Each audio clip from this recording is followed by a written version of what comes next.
Hey, what's up everybody? Hammerheart Metal Reviews here once again doing another discography countdown. Today we are going to be talking about the heavy metal legends Manowar. Say what you will about Manowar, a lot of people think they're kind of cheesy, and sure, yeah, their outfits are a little bit cheesy, but I mean, this is really classic stuff. Might not be for everyone, but I fucking love them. This is kind of like epic, classic heavy metal, then kind of bridged into power metal. One of the first kind of power metal bands.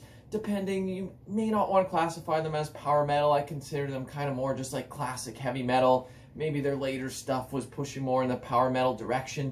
But nonetheless, just really epic stuff. These guys are from USA. Really just one of the originators of American heavy metal, American power metal, whatever you want to classify it as. And I mean, yeah, I'm a big fan of these guys, especially their early output. All their albums from the 80s are really killer, as you will see from my list. Their later output maybe isn't quite on the same level, but nonetheless, I don't think there's any like straight out terrible albums here. All of them have at least some redeeming qualities, and I'm just going to rank them from my least favorite down to my favorite. So let's just get right into this. Coming in at number 11, my least favorite Manowar album is actually their last one from 2012, The Lord of Steel.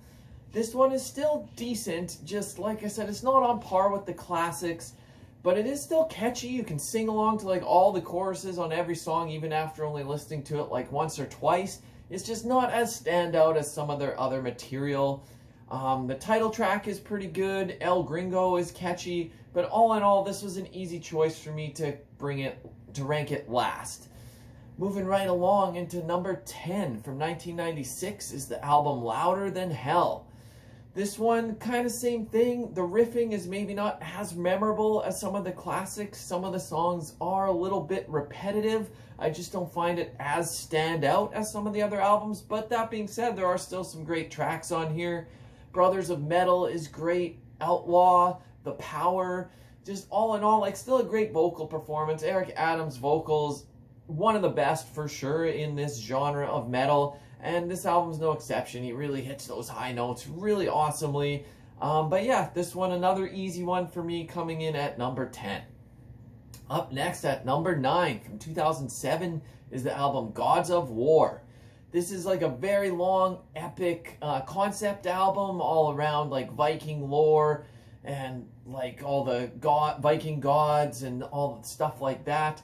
There are a lot of interludes on here, in my opinion, too many, that drags the album on a little bit too much. If it wasn't for that, I'd actually have this album ranked a lot higher. There are some really good, catchy songs on here. This is another very sing-alongable album. If they just would get rid of some of those interludes, it could have been like a really tight, solid album. But I get what they're going for. It tells a whole story. So nonetheless, like, I do enjoy this album. I usually skip the interludes, let's be honest. But there's some really great songs on here. King of Kings, Sleipnir, Loki, God of Fire. All in all, this is a pretty decent album, and I do still listen to it. Up next at number 8 from 1992 is The Triumph of Steel. This one has a 30-minute opening track, or very close to 30 minutes anyways. If it wasn't for this song, I would probably rank this album higher. I get that they were going for a really long epic, but I find this one is just a little bit too much. It's not that great for how long the song is. There are definitely some great moments in this song, but then some moments are like, well, yeah, this could be trimmed a little bit. It's just not that re-listenable. I don't really go back to this song that much. I will still go listen to this album, but to be honest, myself, personally, my opinion, I usually skip this song because it's just too long, and I want to get to the rest of the album because there are some good songs on the rest of the album. The Power of Thy Sword, absolutely amazing. Metal Warriors, Master of the Wind is a really nice ballad at the end of the album. All in all, this is still a decent album. It's just that opening track. It was a strange choice. But yeah, that being said, it's still decent.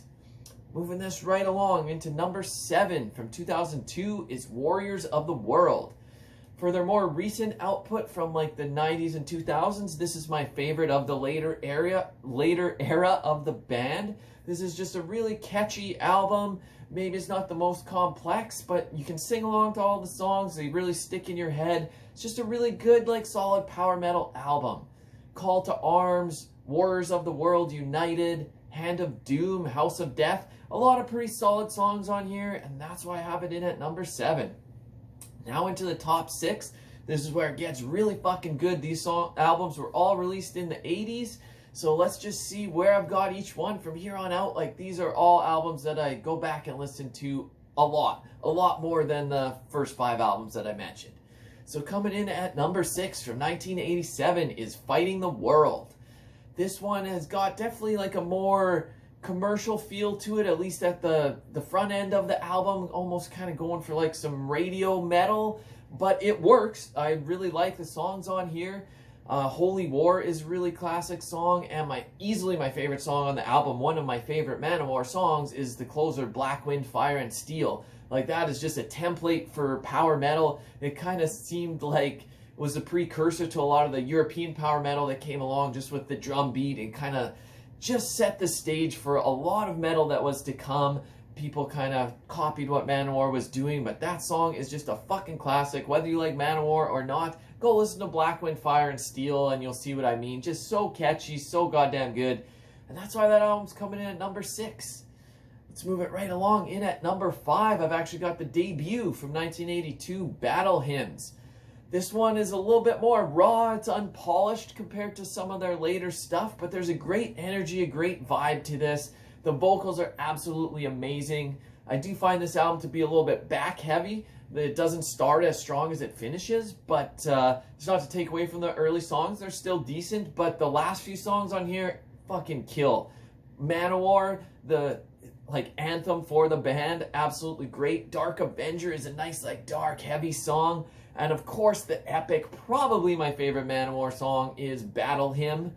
Just absolutely long, like 9-10 minute epic to close the album. Just so fucking good.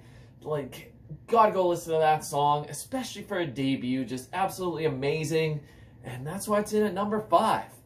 Moving right along to number 4 is actually the follow-up to that from 1983, Into Glory Ride. This one, I feel like the songwriting improved a little bit over the debut. It's a little bit more consistent of an album, but still much in the same, like around the same feel that I have for the debut I have for this album. So I would rank them and score them like so fucking close. I just put this one, it edged out the debut by a little bit. Favorite songs on here: Gloves of Metal, Secret of Steel, Gates of Valhalla, Revelation is really good. Once again, Eric Adams' vocals are just fucking absolutely amazing. At this time, Ross the Boss was still the guitarist. He was on these first 6 albums. And like, it shows his songwriting and ability to just like mesh with the rest of the band is so much better than the later output. I'm not shitting on their later guitarists. They're very talented as well. But Ross the Boss albums are way better, in my opinion. Moving this right along into number 3 from 1984 is Sign of the Hammer. This one is just a fucking great album. They actually released 2 albums this year. Haven't mentioned the other one yet. We'll see if that one's going to be at 2 or 1. But yeah, Sign of the Hammer, just a great fucking super catchy album. They really were hitting their stride here by this point. Favorite songs on here: Thor, Mountains, the title track Sign of the Hammer is really catchy. The Oath is really cool. All in all, really solid album, and that's why it's in at number 3. So that just leaves 2 albums. Let's see which one I have ranked 2 and which one I have 1. They're both classic albums. Let's get my opinion. Coming in at number 2 from 1988 is Kings of Metal. This is probably considered by many to be their peak, and it's very fucking close for me. I do like one other album better, but this is just a great fucking album. It's a little more epic and bombastic than the albums that preceded it, but it's very great, super catchy. This is actually the last album to feature Ross the Boss on guitar, and what a send-off, because it's just fucking awesome. Heart of Steel is a great kind of like ballady song. The Crown and the Ring, similar. Hail and Kill, another one of my favorite Manowar songs. Wheels of Fire is great. The title track, Kings of Metal, is just a fucking anthem. Just an epic, epic album. It's considered a classic for a reason, but that just leaves one album to rule them all. In my opinion, the best Manowar album is their 3rd album. It's also from 1984, and that is Hail to England. I've got the poster of that one over there. It's kind of cut off by my camera, I think, but you can see a little bit of it anyways. And yeah, to me, this is just the epitome of their career. They really fucking started taking off. They found their form by this third album. They've been coming into their own a little bit more with each album, and they just hit their peak here. The songs are so fucking catchy. The songwriting is just great, and like from front to back, this album's just awesome. Blood of My Enemies, fuck, one of my favorites. Each Dawn I Die, the title track Hail to England, Kill with Power, Army of the Immortals, just classic song after classic song. Easily my favorite Manowar album, hands fucking down. Anyways, like I said, these are just my opinions. I'd love to hear down below what your favorite Manowar albums are. What did you think of my ranking? Give me a like, give me a subscribe. Until next time, Hammerheart Metal Reviews out.